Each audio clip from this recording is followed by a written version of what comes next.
The crystalline spires of Azura Prime gleamed under three suns, casting prismatic shadows across the royal gardens. Roma stood at attention in the throne room, his human frame looking oddly fragile among the towering Azurian guards. Their iridescent exoskeletons reflected the light like living mirrors, making Roma's simple combat vest and weathered boots seem primitive by comparison. Queen Lysandra descended from her throne, her four arms folded in a gesture Roma had learned meant contemplation. Her compound eyes, hundreds of faceted lenses that could see in spectrums humans couldn't imagine, fixed on him with unsettling intensity. "The human stays," she declared, her voice resonating through translation nodes embedded in the palace walls. Roma shifted uncomfortably. "Your Majesty, my contract with the Merchant Guild ends tomorrow. I'm scheduled to leave on the morning transport." "Your contract is void."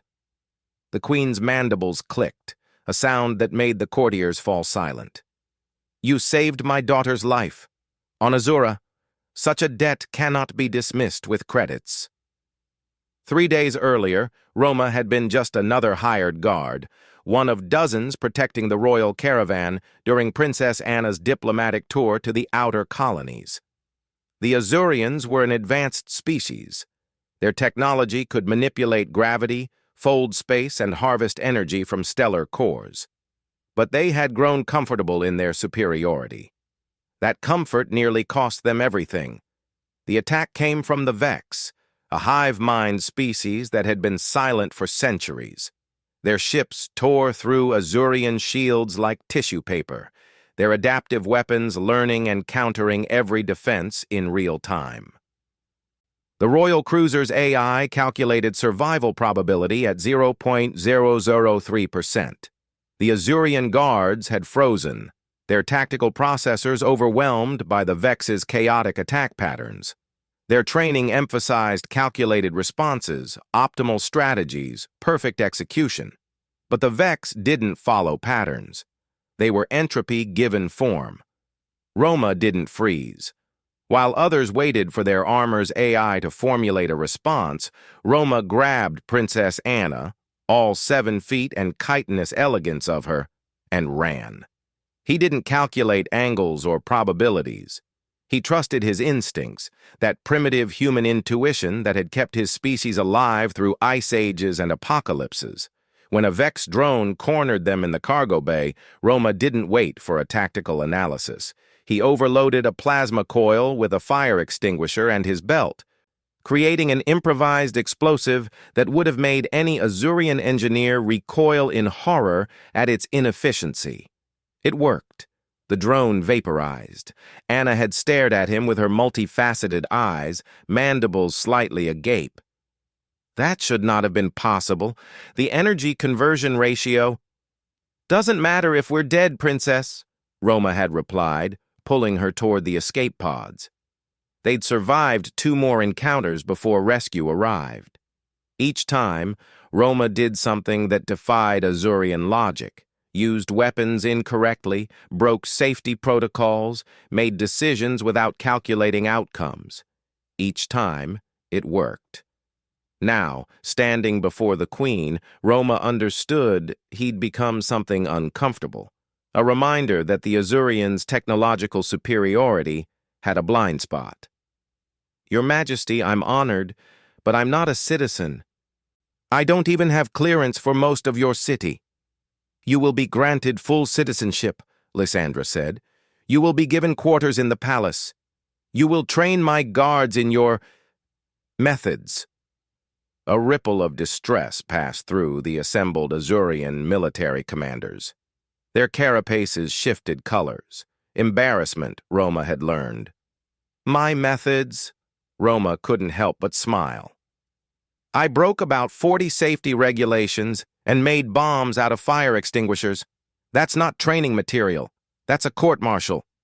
"Precisely."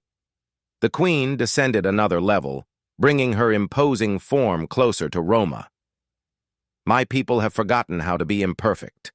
Our technology makes us precise, efficient, optimal." But the Vex proved that chaos cannot be fought with perfection. Princess Anna emerged from a side chamber, her royal robes trailing behind her. She'd barely spoken to Roma since the rescue, but her presence in the throne room spoke volumes. "The human fought without calculating," Anna said, her voice carrying the melodic quality of her species. "He protected me not because a probability matrix told him it was optimal, but because—" She paused, struggling with the concept.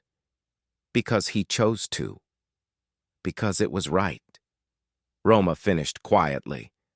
The Queen's antennae twitched. Satisfaction. Humans call it instinct, intuition.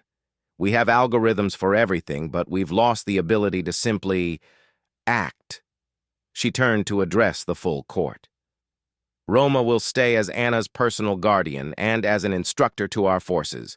He will teach them what no computer can calculate, how to make decisions when there is no time to think." Roma looked at Anna, who met his gaze steadily. Something passed between them, an understanding born in fire and chaos. "One condition," Roma said, surprising himself. "I teach them my way, but I also learn yours. If I'm going to stay on Azura, I want to understand your people, not just be your pet chaos generator." A sound like wind chimes filled the chamber. Azurian laughter. The Queen's mandibles curved upward. "Agreed, human. Perhaps in understanding each other we will both become more complete." She raised one of her 4 arms. "Welcome to Azura Prime, Roma. Guardian, teacher, friend." As Roma bowed, he caught Anna's eye again. She inclined her head slightly. Gratitude and something else. Curiosity, perhaps. In a civilization that had mapped the stars and bent physics to their will, a human who fought with fire extinguishers and instinct was indeed something worth studying. Outside the palace, the 3 suns set in sequence, painting the sky in colors humans had never named. Roma's transport would leave without him tomorrow. Somehow he didn't mind. He had a new mission now, teaching perfection how to be beautifully, chaotically human.